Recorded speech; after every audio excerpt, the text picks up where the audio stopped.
Hi, and welcome to our program. Today we are doing a tour around the Viking Aarhus, but first, let's start with the Viking Museum. Let's go.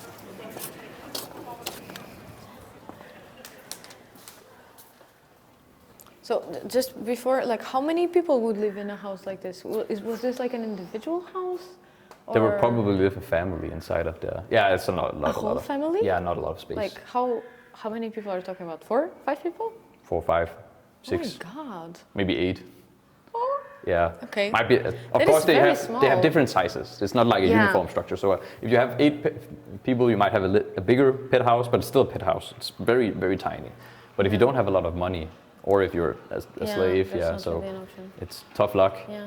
But if were more well off and had more money and more power, you would probably live in one of these long houses where you would sleep in the middle next to the fire. You would also have your animals, and you might have your jobs inside of here as well. So the animals were inside the house? Yes, sometimes they would live with their animals. Okay. To make sure they didn't get stolen. And also so they could have heat. Yeah. And so they didn't die from freezing standing outside and so on. That doesn't seem very comfortable though, probably it's a bit smelly. Yes, I think you get used to it in some sort of way. Okay. I've never tried it myself, but I could imagine, like many other things we can adjust to, you probably also just got used to this. Yeah. And also living so many people in smaller houses and smaller family units. But yeah, it was very practical because then you could wake up and you could go to your job. She probably bakes bread, probably makes woodwork. And that will give them... So they have the job inside the house? Yes, because then you can do it when it's cold. Okay, but then were all the Smiths living in the same street? That's a good question. There probably weren't that many Smiths in total. It's not like everybody was Smiths. They might live together in an area. Okay, yeah, I'm asking because you said that... but not in the same house. Yeah, okay. And there might also be other kinds of jobs near them as well. It's not like every job has a dedicated sector. Yeah. It's much more fluid. Yeah. But they might live next to each other. Okay. Or around each other, nearby each other. Yeah. Your profession kind of chooses. It makes sense. Where you live. It's easier to get things over there and people know where it is. Yeah. Especially if you take into consideration that they had the job inside the house. I did not know that. But they could create more things that they needed, so they would have a surplus of resources which they could use to trade and gain other things. Sometimes we have activity days out at Moscow Museum where we act like Vikings, and children can come out and try a few things. They can shoot with a bow and arrow, or try to make bread in old-fashioned way, like the Vikings did. And we created a kiln like this and tried to see, okay, how many breads per day can we probably make? We could make about 42. 42? Yeah, and you only need 3 to sustain yourself and your family for a week. So that's a lot of extra bread you can produce when it's really needed, which means you can sell out of it. Yeah. So there was probably, when times were good, a very flourishing economy going inside of Aarhus, but also to other people outside, of course, in other countries. And here we have a few pictures of what it looked like when they excavated this area. I love this picture because you have a lot of hardworking men, and you have this very angry-looking archaeologist looking down, probably hoping that they don't destroy anything. Is he mad? I think he's mad. It's just my interpretation. I find it funny. Where is this? This is here. Exactly here? Exactly here. It happened in 1963, 1964. Here's some other pictures. You can see here the skeleton. Yeah. Exact location, same position, everything.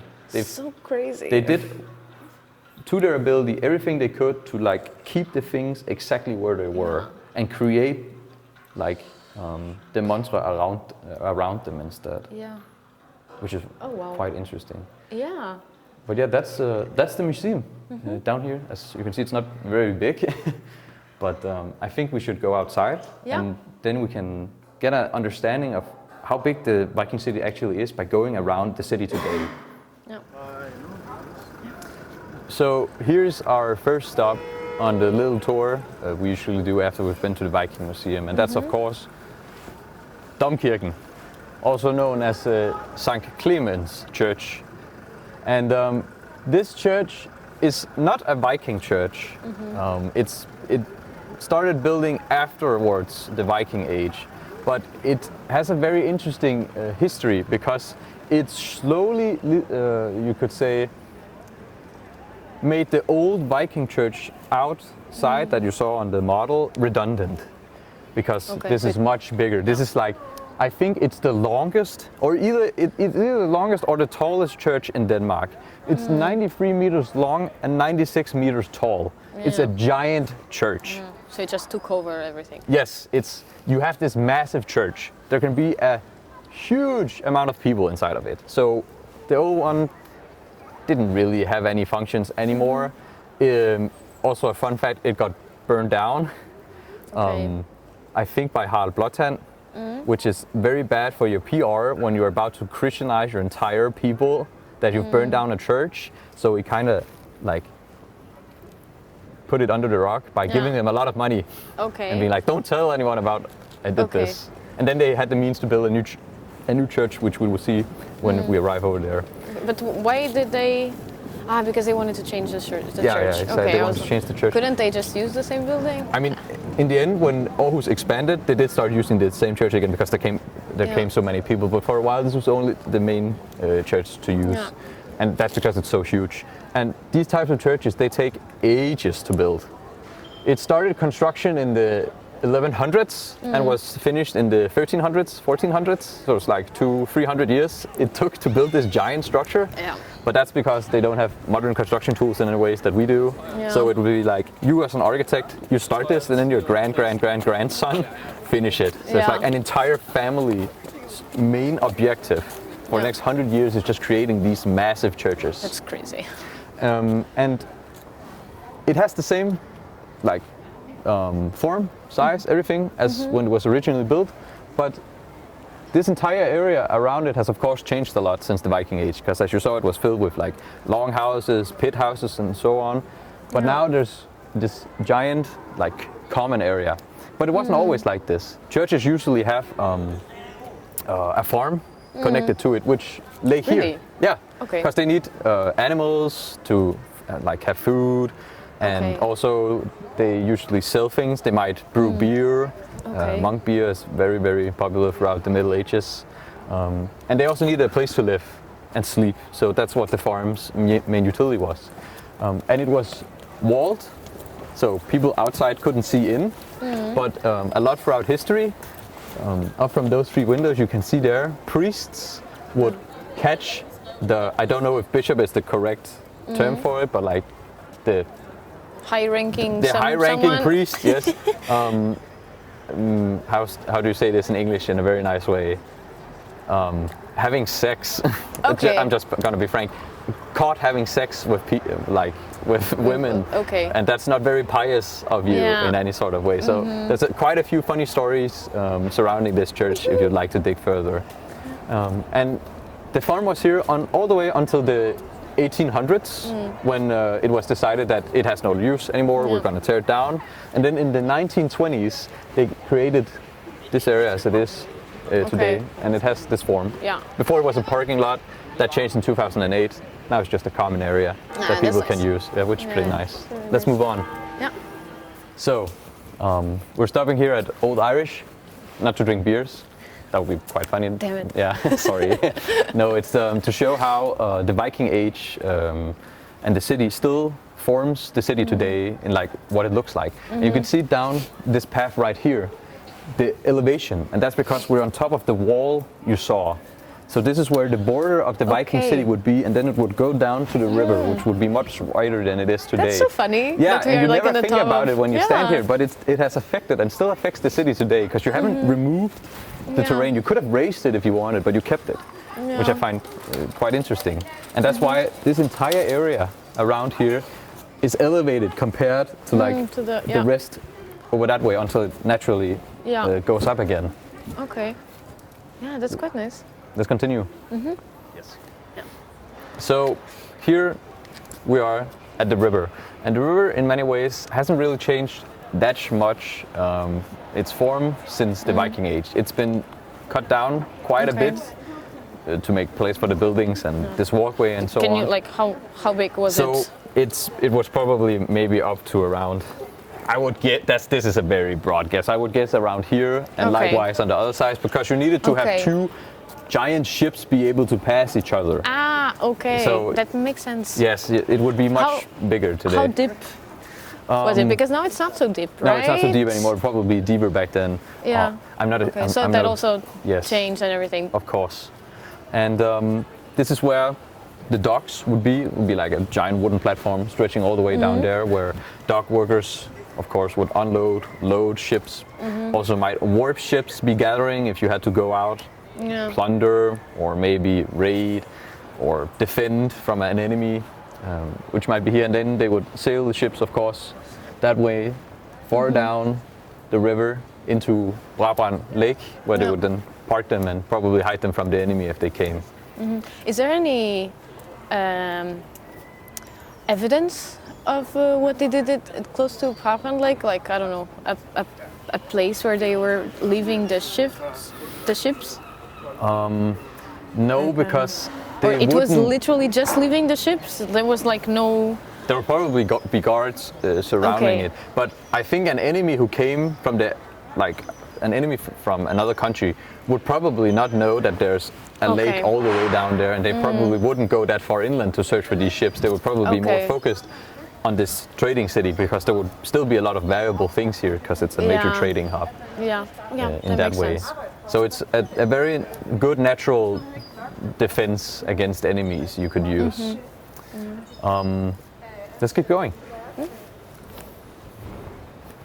So the reason we're stopping here underneath St. Clemens Bridge is because this is where one of the first places they started excavating and found pieces of the old Viking city. And what they found was the Sovereign Gate, which was just inside of here, which they've built over. But you could imagine that the slope we went down near Old Irish would also would have the same form as that, and then there would be a gate at the top of it. Okay. How big was it? Was it very big? It was, I would imagine, big enough to fit at least maybe 2 carts moving next to each other, so people could pass in and out without having to stop for each other. Yeah. So did they have like some type of control, like who was passing? There would probably be some gate guards, and who would like like, who are you? What is your purpose here? If they don't recognize you. I don't know if there was you would have to pay like a toll to get inside of the city. Might be. Okay, but like it was, people could just come and go, right? You didn't need like authorization or something to leave the city or something like this. No. Okay. Not if you were a local. They would know like, oh, you're a farmer, you have to go out and farm your farm, or you work at the docks, you have to go out. It was probably only if you were a foreigner or someone else, maybe someone who came trading, that would probably be like, what is your purpose? And have to keep an eye on you. Okay.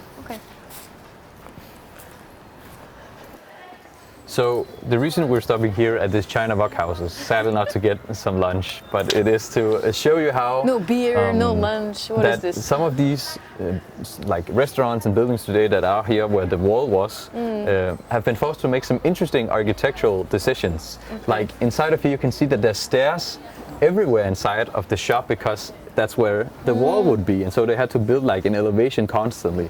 And you can see through the window that the exit on the other side is way further up than the entrance here. So again, the Viking city forms the city today. So here we are near Magasin, and this would be the natural border of the city. The wall would go here. Okay, like where the buildings almost are, exactly. And then there would be the crossing, and then the river would continue down this way. And this is here we suspect they would have built a bridge to head southwards. But we haven't found anything that resembles wooden materials for a bridge along this entire stretch. But it seems highly unlikely that they wouldn't have some sort of way to cross the river, because then you would have to walk kilometers that way to cross to get south, which would kind of be kind of weird, to be honest. So we suspect it was here since there's a bridge here today. So it seems natural to put a bridge there. Did you find the remains of the rest of the bridges? Because there were like 2 other bridges? Yes, those are 100% certain. They have been found. Okay. So the northern gate, the western gate, and the southern gate have all been Okay. found, which means that those locations are exact on Okay. the model. Okay, then that's really weird. And this is also here where Immerwell is. This very funny German name for a street. Yes. Yes, which always crossing. So this would also probably have been the natural border for the city when it didn't have its walls and didn't make that a fake extension of the river to make it into sort of an island. Yeah. And that's where the swamp would begin, just underneath here of Magasin, where all of the building Okay. material would be taken and then used to build the wall around the city. Okay. Let's continue. So basically the path that we will take will be totally... That's the wall we're going around. So small! It's small, but that's only 500 people. So, as you can see, if we look upwards here, the terrain begins elevating upwards Yeah. again, which shows that that's the way that the wall will go and then it flattens out. But it's much harder to see here because, as compared to the map, today Aarhus has built over that man-made extension they made of the river, and Yeah. that's why it's flat now. But they've kept it near the river. But there's still a few like hidden signs that it's still here, like this little elevation here. We've crossed into the city again. We've been following it along the wall, and then we've come to the northern part of the city. This is where the smithing area would be, where I talked about the okay. kilns and some of the archaeological smithing objects they found underneath here, which is where the smoke with the ashes and the embers would fly over and probably set fire to a few buildings that were this way, until around the year 1000, where monks introduced brick roofs, and so they shifted from having like hay as roofs to bricks, and thus it didn't catch fire anymore, which is very practical. And the city would stop around that yellow building down there, so that would be like the northernmost part. So it's not very far from that yellow building not at all.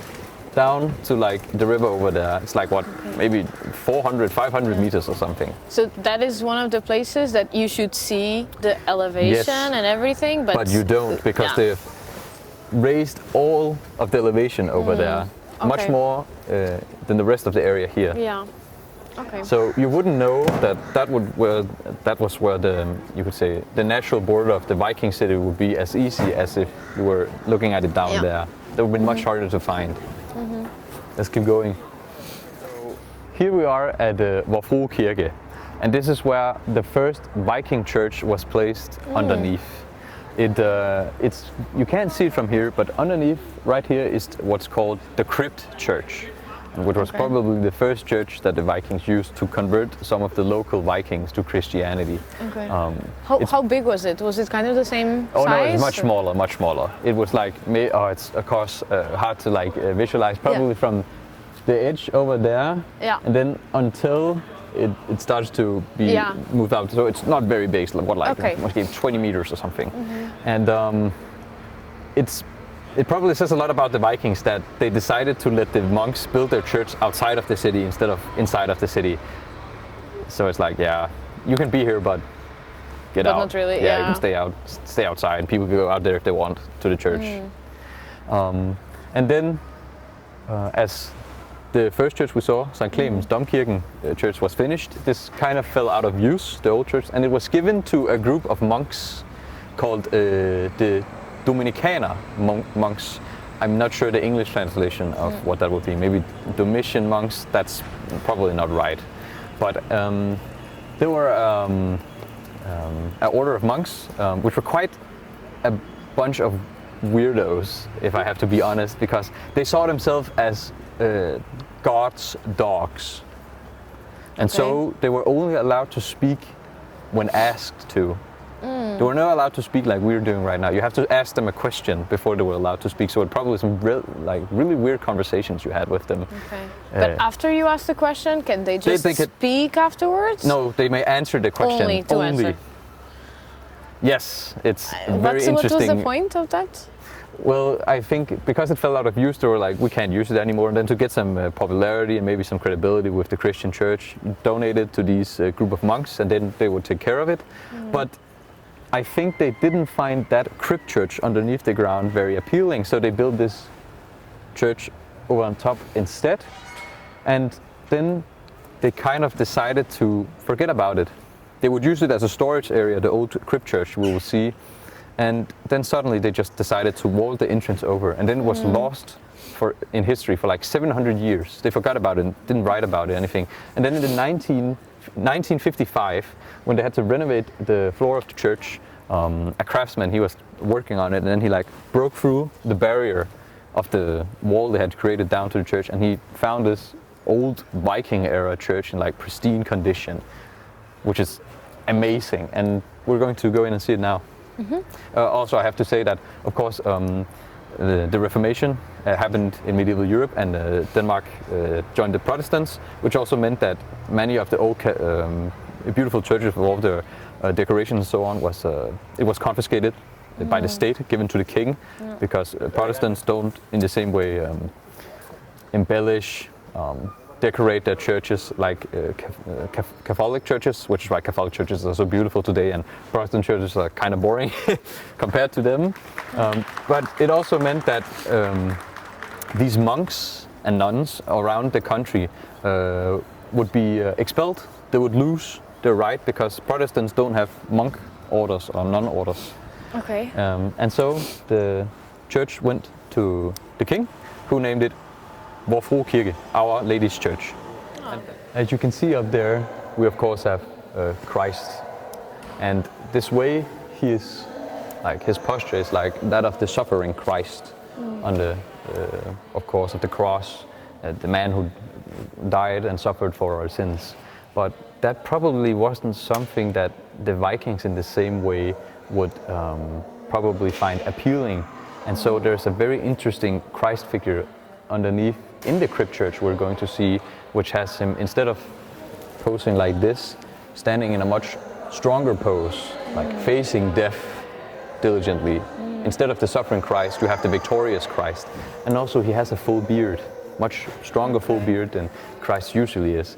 And also, what's the meaning of that? Is there a meaning? Yes, there probably is, but we'll talk about it when we get down there. Okay, sorry. It's okay. Welcome to the crypt church. It's very cool, very atmospheric. Yeah. And so it's almost kept, like it's almost one-to-one the same as it was back close to the Viking age. Same kind of stones that were used, and as you can see, it's a very intimate church. Not a lot of space, but that's probably because the city only had 500 people to begin with, so you wouldn't need that much space to have these people inside of here when you were preaching. And they would probably also sit near the windows, like here. Yeah. And as you can see, it's a kind of spooky atmosphere in a sort of way. So that's probably also why when the monks came here, they probably thought, okay, this is not a proper place to, of course, practice our faith. We need something more grandeur, something more filled with light, and they built the church on top of this instead.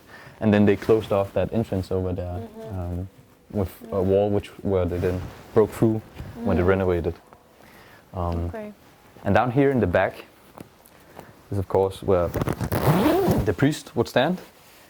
And behind him, we've put, the church rather, has put a copy of a very famous cross here in Denmark called Uge52 Crucifixet. Okay. And that Christ you see there is very different compared to the Christ we saw up there. Again, as I said, his posture, instead of hanging, he's standing strong. He has this big, full beard. And at his waist, some art historians have or rather think that it's a phallus symbol. It's a penis. And that's might be because to win over the Vikings, you would need a Christ that they could identify more with. Something more akin to a war god, like Thor. So he is bare-chested, strong, literally with his penis out, facing death, not afraid of anything. He's showing who he is, So he's a much stronger caricature of Christ than the regular suffering Christ we see, which is might be a way to convert some of the Vikings over to the Christian faith by putting him more akin to a war god. That's quite interesting.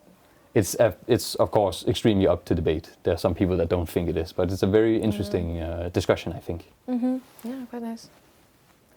So here we're in the cloister garden. It will probably translate it to in English, and this is where the monks would go around and recite the Bible to each other, which might be kind of weird when you're only allowed to ask questions of each other. But I guess the rules didn't matter inside of here.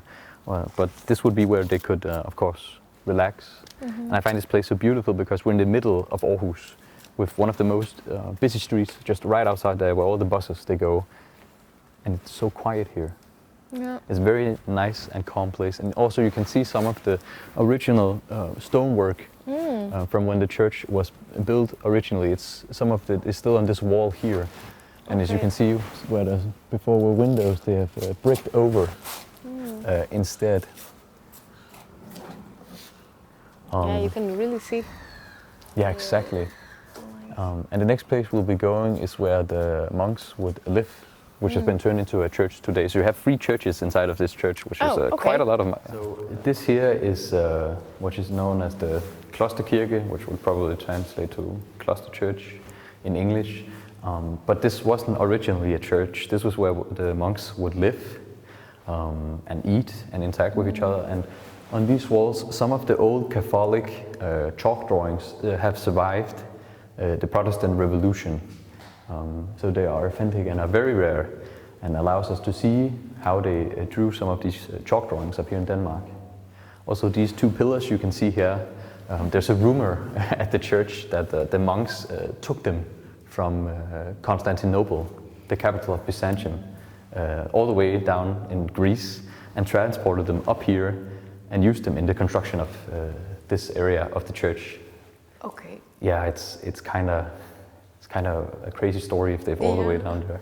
It's very specific, also. Yes, but it's a rumor. I've asked around some of the people who work here, and it's a rumor, so it might not be true, but also might be true. You never know. Yeah.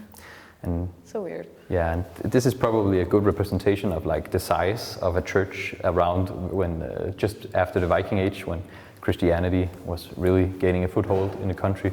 Again, very small, compact. Not a lot of space, but a lot of people. But again, there aren't that many people around anyways. So it's very intimate. Wow. Then we're outside again. So there's really only one point left on this big trip. I don't know if you want to go there. It's a bit far compared to where we've been. Where? It's we have to go back where we came, and then a bit left, and then continue down until we reach Skolegade. There's a lot of restaurants there. I don't know what that is. No, it's hard to describe. Then I don't know how to say. It's what what we is have to go there? 600 meters or something. So yeah, that was our trip at the Viking Museum, as well as the bit of the guided tour we usually do, which gives a lot of nice context to where the Viking city was placed. So I hope you enjoyed it. Yeah, it was quite cool.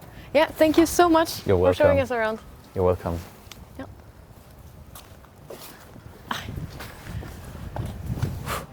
That was it for today. Thank you so much for staying with us. See you next time.